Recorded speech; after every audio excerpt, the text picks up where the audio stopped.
Good evening. मैं doctor Surya Uday Singh, head of department RN. Tagore hospital, Kolkata. ये हमारे लिए भी नई जर्नी है, आपके लिए भी नई जर्नी है। हमारे लिए नई जर्नी सर्जरी का नहीं है, मैं बात कर रहा हूँ रोबोटिक नी रिप्लेसमेंट की। ये हमारे लिए नई जर्नी है यूट्यूब। पहला दिन है, कैमरामैन ने बहुत कुछ समझाया है, कोशिश करता हूँ। आपके लिए क्या है, बहुत सुना होगा रोबोटिक नी रिप्लेसमेंट के बारे में।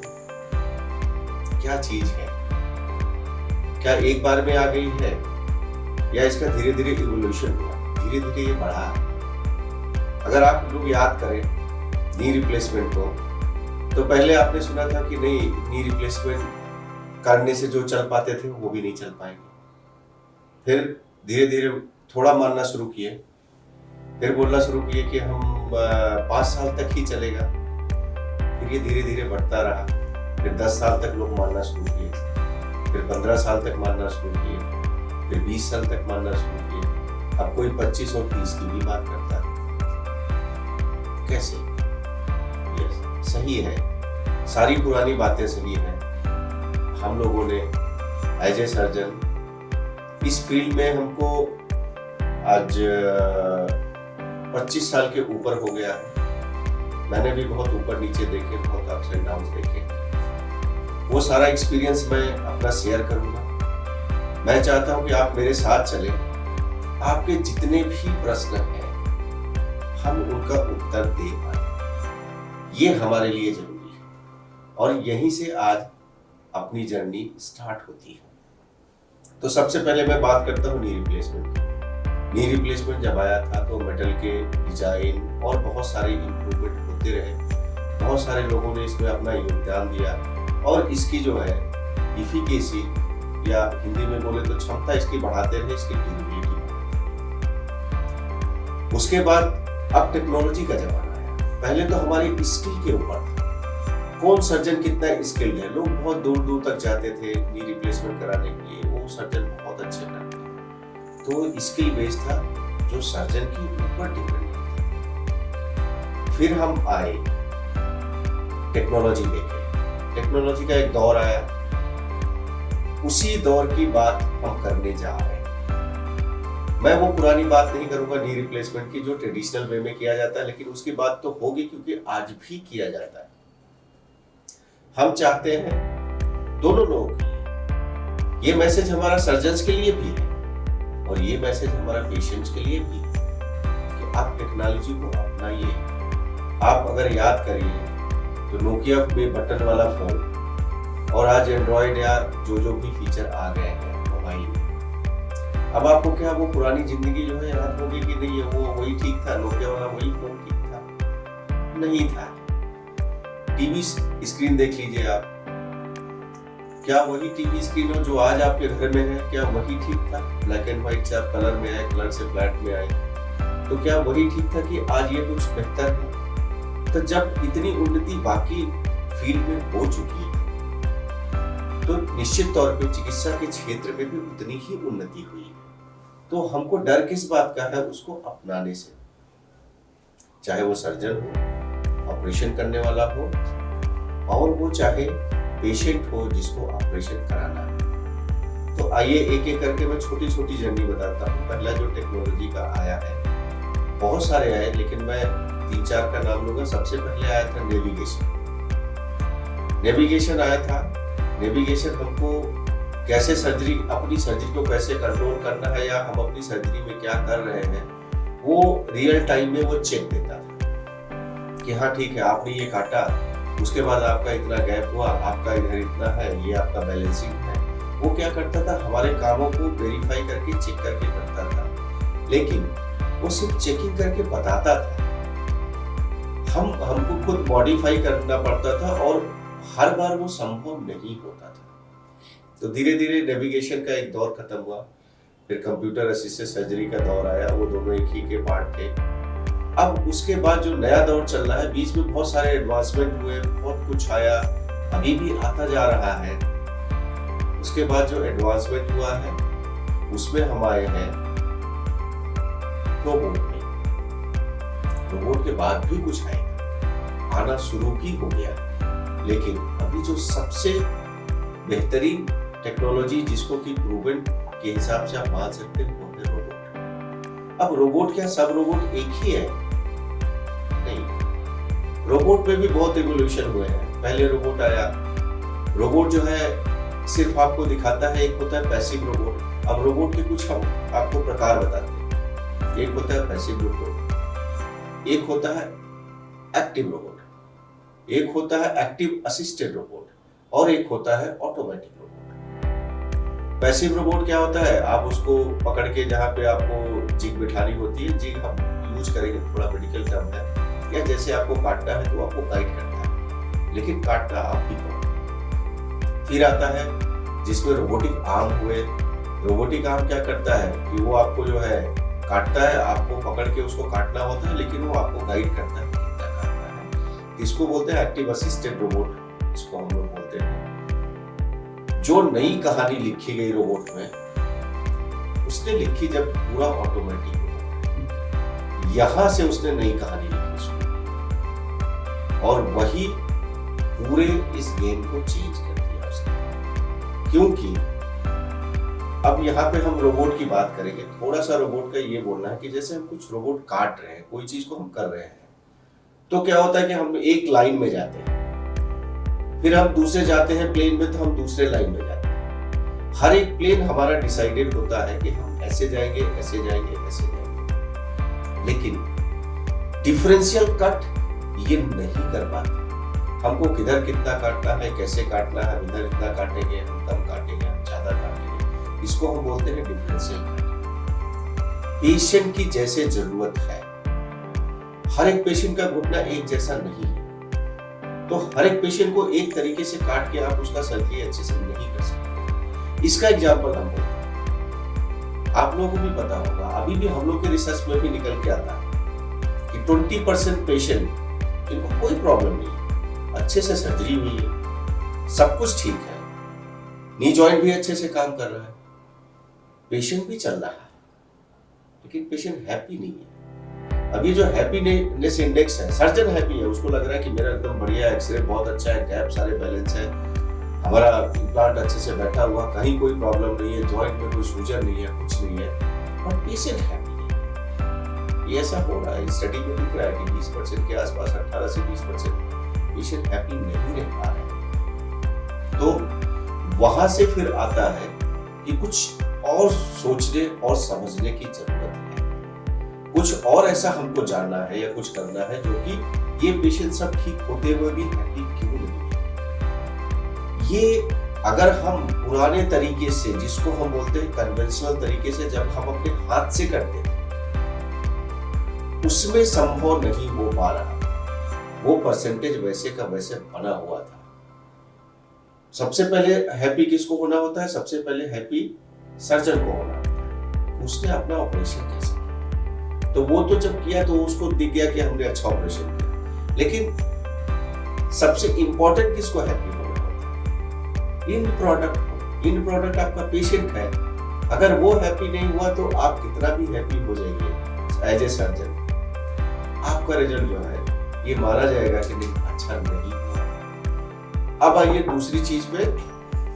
दूसरी जो चीजें हैं, क्या चेंज किया है उसने? चेंज उसने ये किया है रोबोट ने कि आपका जो नी का अलाइनमेंट है, हर आदमी का अलग अलग। आप 10 लोगों का पैर देखिए जिनको आर्थराइटिस नहीं है, क्या सारे के पैर एक जैसे हैं? आपको बिना आर्थराइटिस के भी कुछ लोगों का पैर दिखेगा थोड़ा सा टेढ़ा है, देखा होगा आपने, या नहीं देखा है तो फिर से देखना शुरू करिए। आप 10 लोग 30-35 साल की उम्र वाले को, जिनको कि अभी एक भी थोड़ी भी आर्थराइटिस नहीं हुई है, थोड़ा भी नी पेन नहीं है, उनका घुटना सीधा करिए, उसकी पिक्चर उठाइए, आपको दिखेगा कि वो 10 लोगों का पैर 10 तरीके का है, एक जैसा नहीं है। तो जब आप ऑपरेशन कर रहे हैं और सबका पैर एक जैसा कर दे रहे हैं, तब तो प्रॉब्लम आने वाली है। और यही से शुरू होता था कि सब कुछ अच्छा है, देखने में ठीक लग रहा है, एक जैसा पैर दिख रहा है। 10 का ऑपरेशन किया, 10 का एक जैसा पैर हमने कर दिया, लेकिन 10 का पैर तो पहले एक जैसा था ही नहीं। तो वहां पे दिक्कत आनी है, क्योंकि अब वो उसका बॉडी उस चीज को एक्सेप्ट नहीं कर रहा है। मैं बहुत ज्यादा मेडिकल नहीं जाना चाहता हूँ, थोड़ा सा जाना पड़ेगा हमको। जो मैं बोलना चाह रहा हूँ, मैं क्या बोलना चाह रहा हूँ, 3 तरीके के अलाइनमेंट होते तो वैसे 13 है, ये उससे भी ज्यादा होंगे। सारे ऑर्थोपेडिक सर्जन एक दूसरे से लड़ते हैं उन्हीं अलाइनमेंट को लेकर, और हर बार लड़ते हैं। जितनी भी कॉन्फ्रेंस में चले जाओ खाली लड़ते हुए दिखते हैं। वो बोलेंगे ये वाला सही है, वो बोलेंगे ये वाला सही, वो बोलेंगे ये वाला सही। तो जो 3 एकदम सही है मैं उनकी बात कर लेता हूँ, जिसपे सब लोग मान जाते हैं हाँ यही सही है। पहला होता है मैकेनिकल अलाइनमेंट। अब नाम में ही उसके मैकेनिकल लिखा है, तो मतलब आप मैकेनिक की तरह जाइए, उसको एक लाइन में काट दीजिए, एक लाइन जैसा उसका अलाइनमेंट दे दीजिए, एक जैसा पैर बना दीजिए। लेकिन क्या वो पैर सबका, आपने 10 का पैर एक जैसा तो बना दिया, लेकिन 10 का पैर तो एक जैसे पहले नहीं था। तो मैकेनिकल अलाइनमेंट उन 10 का 10 को पैर को एक जैसा बना देगा। ये था आपका कन्वेंशनल। अब आइए दूसरा जो अलाइनमेंट सबसे अच्छा है। दूसरा अलाइनमेंट जो सबसे अच्छा है उसको बोलते हैं फंक्शनल अलाइनमेंट। ये पेशेंट का फंक्शन किस अलाइनमेंट में सबसे बेहतर होगा, इस चीज को अचीव किया है रोबोट ने। क्योंकि अगर आपको फंक्शनल अलाइनमेंट करना है तो आपको डिफरेंशियल कट करना पड़ेगा। आप एक जैसा मशीन की तरह एक लाइन में नहीं काट सकते हो। आपको हर एक प्लेन में, हर एक एंगल में पेशेंट की नीड के हिसाब से आपको करना पड़ेगा।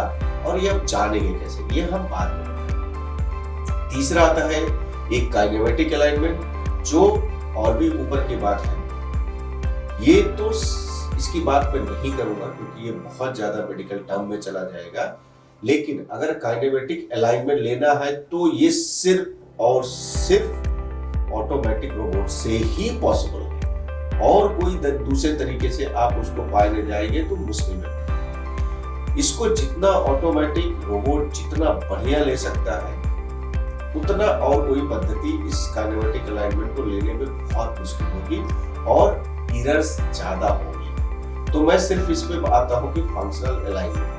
फंक्शनल अलाइनमेंट क्या होता है, जिसमें कि आपका हिप, नी और एंकल का सेंटर एक लाइन में होता है। बाकी बीच की चीजें इधर उधर रहे, लेकिन आपका जो वेट का ट्रांसमिशन है वो अगर एक लाइन में हो जाएगा तो प्रॉब्लम नहीं होगी। फिर 10 के पैर जैसे पहले वाले थे, क्योंकि वो अलाइन थे, जब उनको आर्थराइटिस नहीं थी, उनकी डिजाइन ही वैसे बनी थी। लेकिन उनकी डिजाइन में जब उनको घुटने में कोई प्रॉब्लम नहीं थी, भले ही पैर नीचे से थोड़ा टेढ़ा हो सकता है टिबिया थोड़ी टेढ़ी हो, ऊपर वाली थाई बोन हो सकता है थोड़ी उनकी टेढ़ी हो, क्योंकि डिजाइन वैसी है। हो सकता है किसी का छोटा है, किसी का बड़ा है, सब कुछ है, कोई प्रॉब्लम नहीं है। लेकिन उनका अलाइनमेंट परफेक्ट था। फंक्शनल अलाइनमेंट मतलब हिप, नी और एंकल, ये तीनों चीजें उनकी एक लाइन में थी। और ये रोबोट जिसको हम एक्टिव रोबोट की बात कर रहे हैं, fully active and automatic robot, ये चीज को बहुत बेहतरीन तरीके से अचीव कर लेता है हर एक केस में। करता कैसे? अब ये क्या करता है, आपका जो पैर है उसका एक सीटी स्कैन लेता है। सीटी स्कैन लेता है, वो हिप से स्टार्ट करता है, एंकल तक जाता है, बीच में नी को लेता है। तो उसका जो पहला अलाइनमेंट शुरू होता है वो हिप का अपना सेंटर खोज लेता है, नीचे एंकल का सेंटर खोज लेता है, और जो बीच का नी वाला पार्ट होता है वो एंकल और हिप के सेंटर के हिसाब से अलाइन करने के लिए वो प्रोग्रामिंग की जाती है। तो वो प्रोग्रामिंग हम लोग करते हैं। वो प्रोग्रामिंग में आपको सजेस्ट करता रहता है, बहुत सारे वो पॉइंट्स लेता है, बहुत सारे कट सजेस्ट करते हैं। आप ये समझ के चलिए कि आपका ऑपरेशन अभी हुआ ही नहीं, लेकिन वो वर्चुअल ऑपरेशन उस 3D मॉडल में आप चाहे जितनी बार करना चाहे कर सकते हैं। हो सकता है कि अगर आप रियल में ऑपरेशन कर रहे हैं तो एक बार आपसे गलती हुई, आप सुधार सकते हैं, लेकिन पूरा नहीं है उसको बदल सकते। जो आपसे गलती हुई, खाली गलती सुधारी जा सकती है, परफेक्शन नहीं लाया जा सकता गलती से। लेकिन अगर आप वर्चुअली करते हैं सीटी के थ्रू, जो 3D मॉडल बनाता है, तो ठीक है, अभी तो ऑपरेशन हुआ ही नहीं, आपने काटा उसको, काटने के बाद आपने देखा ठीक नहीं है, आपने उसको फिर से रिवाइज कर दिया, फिर ठीक नहीं है, ओ नहीं ये वाला एंगल ठीक है, चलो बैक करो, ये वाला नहीं चाहिए, ये वाला चाहिए। 0.5 मिलीमीटर, 1 मिलीमीटर, इतने छोटे एक्यूरेसी में वो काम करता है। आप उसको 10 बार अपने को एडजस्ट करते रहिए जब तक आप खुद सेटिस्फाई ना हो जाए। अब यहाँ पे मैं एक बात और बोलूंगा कि माइंड आपका बहुत अच्छा सोचता है, बॉडी हो सकता है आपको वैसे रिएक्ट नहीं करती, तो माइंड तो अभी आपका सोच रहा है। बाकी मैं बोलूंगा माइंड ने क्या सोचा है और बॉडी उस हिसाब से रिएक्ट नहीं की, उसको बोलते हैं ह्यूमन एरर। अब ये फैक्टर भी आएगा कि ये कैसे हमारी ह्यूमन एरर को खत्म करता है, ये जब वो ऑटोमेटिक रोबोट का ओटी में पहुंचे। अभी क्या है, अभी हम लोग ओटी के बाहर है। ये पूरा का पूरा आपका 3D मॉडल बना है। 3D मॉडल पे आपने सर्जरी परफॉर्म की, वो आपको इंड रिजल्ट दिखाएगा। इंड रिजल्ट दिखाने के बाद बोलेगा कि आप सेटिस्फाई हो। अगर आप यस करते हो तो वो बोलेगा, वो आपको सजेशन भी देता है बीच बीच में कि अगर मान लीजिए कहीं इम्प्लांट आपका बड़ा लग रहा है, आपने कुछ मिस कर दिया, ऐसा मिस किया कि बहुत सारे फिगर्स में फंस गए, आपको क्या लगा कुछ एक आपने मिस कर दिया, वो आपको मिस नहीं करने देगा। जैसे ही आप अगले स्टेप पे बढ़ेंगे आपको मालूम कि आप शायद डेविएट कर रहे हैं, उसके बाद फिर आप अपने को सुधार सकते हैं। चलो ठीक है, हो गया, आपने प्लान कर दिया, वो प्लान लेके आप चले गए ओटी में, आपने रोबोट को तैयार किया, सारा प्लान उसमें डाल दिया। जब वो सर्जरी परफॉर्म करेगा तो आपको लाइव फिर से दिखाएगा कि आपने क्या प्लान किया है और जो आपने प्लान किया है अब क्या हुआ, अब आप एक्चुअल पेशेंट पे आ गए हैं। अब वो एक्चुअल पेशेंट को असेस करके आपको बोलेगा कि आपने जो प्लान किया था उस हिसाब से ये पिक्चर ऐसी आएगी, वो दिखा देगा आपको। तो वहां पे भी आपको कभी कभी बदलने की जरूरत पड़ती है, क्योंकि वर्चुअल होता है, एक्चुअल होता है। ठीक है, मैं क्या बोल रहा हूं, वहां पे सॉफ्ट टिश्यू फैक्टर नहीं थे। मान लीजिए कि किसी का पैर पूरा ही ऐसे टेढ़ा हो जाता है, उल्टे की तरफ टेढ़ा हो जाता है, ये चीज वो नहीं दिखा रहा था जब हम वर्चुअल सर्जरी कर रहे थे। पूरा ही टेढ़ा हो जा रहा है लेकिन उल्टी तरफ टेढ़ा हो जा रहा है। अब इसकी खूबसूरती देखिए, एक तो उसने आपके हड्डी पे ऑपरेशन करा दिया कि आपका बोन का जो सर्जरी होना चाहिए वो ऐसा होना चाहिए। अब ये जब जाता है तो फिर इसका काम शुरू होता है, ये आपको एक्चुअल पिक्चर दिखाने लगता है कि नहीं, ये थोड़ा पैर जो है ज्यादा टेढ़ा है, क्योंकि अब सॉफ्ट टिश्यू का ही एक तरफ से लैक्स है, एक तरफ से टाइट है। ये पिक्चर भी आपको दिखाएगा और फिर ये बोलेगा कि अब आप इसको चेंज करिए। उसके बाद चेंजेस आप करते रहिए। मेन एम होता है नी जॉइंट पे स्क्वायर बनाना।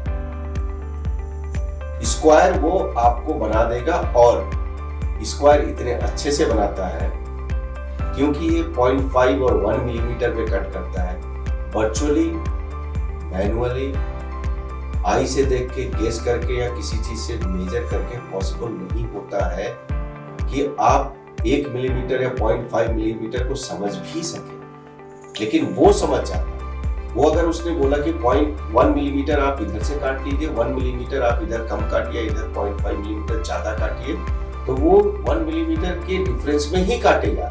लेकिन अगर आप हमको बोले इतने सर्जन होने के बाद कि 1 मिलीमीटर काटो या 0.5 मिलीमीटर, संभव नहीं है।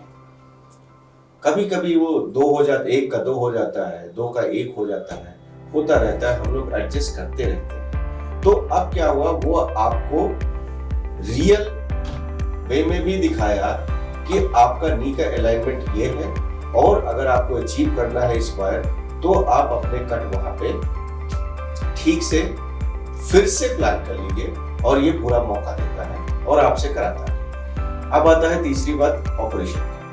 अब यहीं से उसका शुरू होता है ऑपरेशन। जब हम ह्यूमन एरर की बात कर रहे हैं, हमारा दिमाग चला, बहुत अच्छा चल रहा है, अभी तक दिमाग ही चल रहा है, लेकिन हाथ है। हम क्रिकेट खेलते हैं तो लगता है कि अगली बॉल जो है ये खेल रहा है, यॉर्कर मारनी है। दिमाग तो काम कर गया, शायद शरीर नहीं काम किया, बुलडॉस हो गया। ये होता है सर्जरी में, बहुत बार होता है।